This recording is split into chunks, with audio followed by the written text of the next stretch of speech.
Olá, meus amigos, meus irmãos em Cristo, como vai? Tudo bem com vocês? Para quem não me conhece, eu sou o professor e presbítero Antônio José. É uma satisfação muito grande estar aqui com vocês novamente para partilhar com vocês a palavra de Deus. E hoje vamos falar da lição de número 7. E a lição de número 7 traz um título, o Ministério de Eliseu. Durante todo esse trimestre estaremos fazendo reflexões e aplicações sobre a base da teologia prática, sobre os ensinos do plano de Deus para Israel em meio à infidelidade da nação, as correções e os ensinamentos divinos no período dos reis de Israel. E hoje vamos falar sobre esta lição. O texto áureo desta lição tem muito a nos ensinar e nos mostra: e disse Josafá, não há aqui algum profeta do Senhor para que consultemos ao Senhor por ele? Então respondeu um dos servos do rei de Israel e disse: aqui está Eliseu, filho de Safate, que deitava água sobre as mãos de Elias. Sabe, meus amados e meus queridos irmãos, aqui nos fala também a verdade prática, ela nos traz um ensino. Deus usou ainda usa seus servos para realizar milagres. Basta ter fé e confiança no Senhor que Ele opera maravilhas. Estaremos pautando alguns pontos da vida biográfica ministerial deste servo de Deus, do profeta Eliseu, o sucessor de Elias. Entre elas, temos aqui algumas aplicações e alguns aprendizados. Primeiro, precisamos entender o que diz o primeiro tópico desta lição. Fala: Eliseu salva 3 reis e seus exércitos. Mas para fazer uma introdução e compreensão melhor, precisamos, chamar a sua atenção. Primeiro, que Deus escolhe os seus profetas. Isso é um fato. Deus escolhe os seus. Deus tem os seus servos específicos para áreas específicas da obra de Deus, ou em qualquer ponto estratégico da vida. Deus tem sempre alguém para comandar, orientar, inspirar, advertir e admoestar. Também observamos que onde quer, ou não interessa onde quer que você esteja, se Deus tem um propósito em sua vida, Ele é capaz de fazer um milagre, fazer um verdadeiro riboliço para trazer você à tona e ao cenário dos pontos culminantes proféticos para trazer o teu nome ou a sua vontade à presença dele. Observe que Eliseu se tornou um profeta de Deus. Porém, a palavra de Deus nos fala que ele era um simples agricultor. Ele era um lavrador. Ele era um homem que trabalhava na agricultura, como era comum, na verdade, a vida dos judeus. Muitos deles investiam seu tempo, seu dinheiro, seus negócios na agricultura. Porém, isso nos mostra e nos dá um sinal. Para Deus levantar alguém, não existe, na verdade, limites. Não existe limitações para Deus. Ele é capaz de pegar uma pessoa completamente desconhecida e colocá-lo em um ponto estratégico na vida da sociedade, de uma família, de pessoas, de nobres, de reis e de tantos outros. Observamos também esta biografia de Eliseu, percebemos uma característica sob o ponto de vista profético. A Bíblia fala, existem os profetas maiores, que são os homens conhecidos como Isaías, Ezequiel, Jeremias e Daniel. Homens que tiveram um êxito profético sobre o tempo e a oportunidade que viveram na época. Porém, existem os profetas menores, mas existem os profetas que não escreveram, não tiveram os seus nomes escritos, né? Ou não fizeram nenhuma escrita, não fizeram nenhuma citação, nenhum livro, não apareceram, e entre eles está Elias e Eliseu, por exemplo, onde a palavra de Deus dá um sinal somente do seu ponto ministerial, sob o ponto de vista de milagres, de oportunidades que Deus os usou aqui na terra.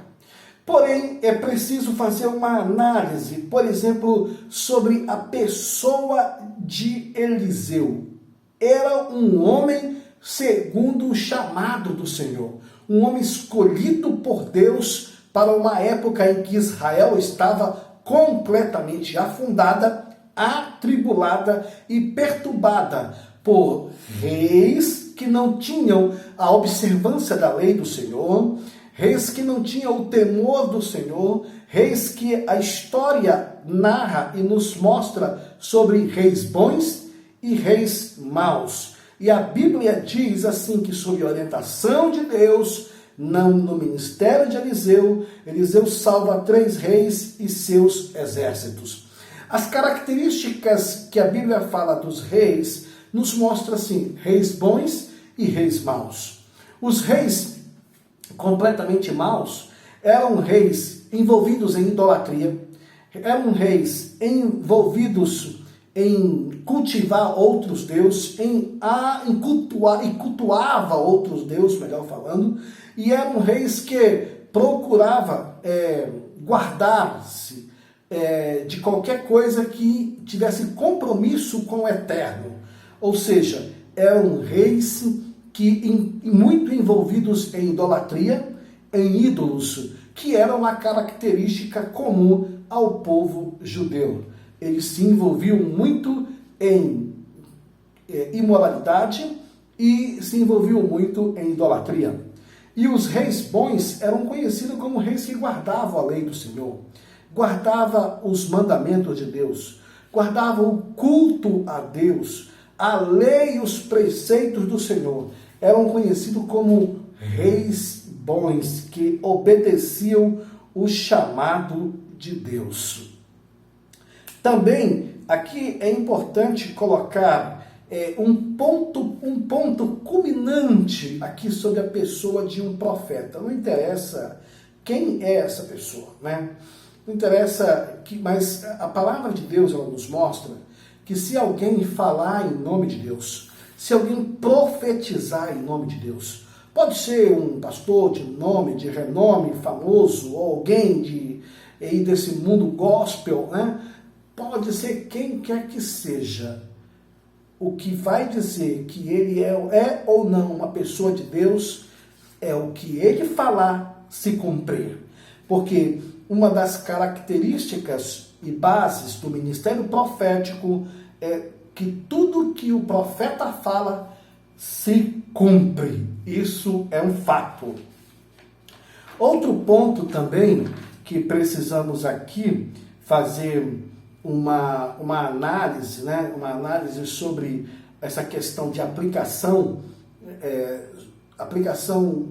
da lição para a nossa vida, é que percebemos que muito dos reis de Israel eram pessoas muito envolvidas na contramão daquilo que Deus queria, muito envolvidas. Por exemplo, envolvidos em imoralidades, envolvido em cultuar ídolos, envolvidos em idolatria, envolvidos em não observar a lei do Senhor e nem o culto a Deus, né?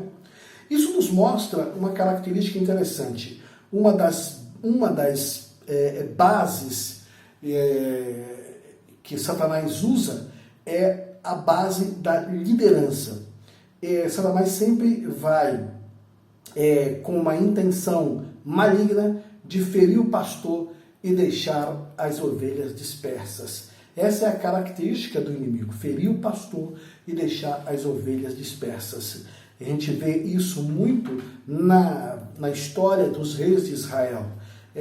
Os reis eram olhados como pessoas estandarte, pessoas nobres, pessoas chamadas por Deus, pessoas convocadas para um compromisso real com o Senhor, porém, em determinado momento da história da vida deles, eles sucumbiam e caíam em transgressão. Isso é uma característica que precisamos entender, que muitas das vezes tem líderes que seguem o mesmo percurso e tem pessoas que seguem o mesmo caminho também. O segundo ponto desta lição fala: Eliseu aumenta o azeite da viúva. Né? Aqui temos um aprendizado interessante. Né? Primeiro, na lei de Deus existia algumas recomendações ou classes de pessoas que Deus tinha assim, um cuidado especial. Entre essas pessoas estavam os pobres, os estrangeiros, os órfãos e as viúvas. A palavra de Deus nos mostra que após a morte do marido, a mulher ficou numa situação completamente falta de suprimentos, uma vida ameaçada de seus filhos e com o risco dos seus filhos serem vendidos como escravos. Né? Por quê? Porque se uma pessoa em Israel chegava ao ponto de deixar dívidas, a mulher ela era compromissada e comprometida a pagar a dívida. Caso ela não pudesse pagar a dívida, os filhos tinham que arcar com as despesas, né? Ou então eles poderiam ser vendidos como escravo, mas a dívida tinha que ser paga. Olha só, o Serasa e o SPC dessa época era feroz, hein? Não tinha coração, não tinha negociação. Mas a palavra de Deus, ela nos dá um caminho para a gente fazer uma reflexão acerca disso. Isso nos mostra que cada um de nós temos que ter planejamento.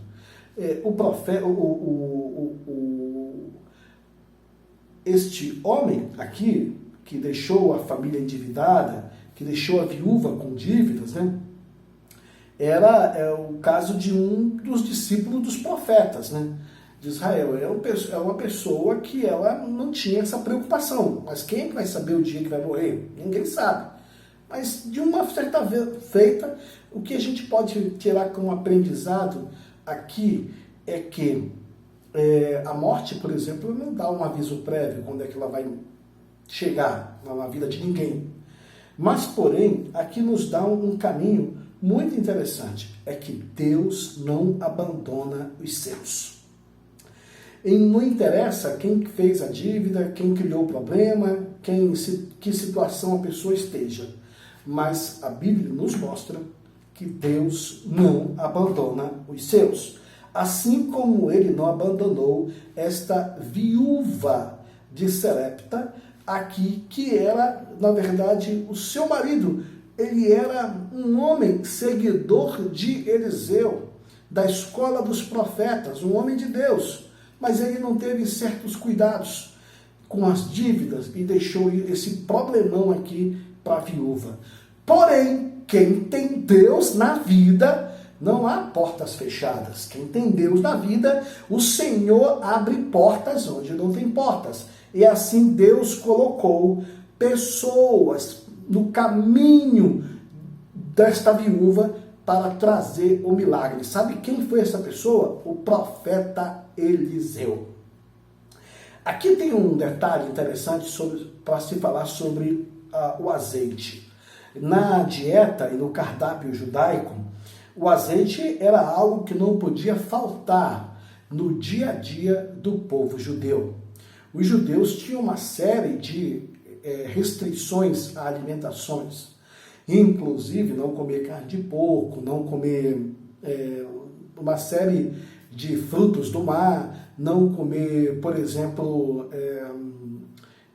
algum produto, algum alimento que tivesse uma mistura com leite ou qualquer outro derivado do leite. Tinha uma série de restrições, mas o azeite, ele era preponderante a não faltar. Um aprendizado que temos que entender aqui neste tópico, primeiro primeiro aprendizado nesse tópico.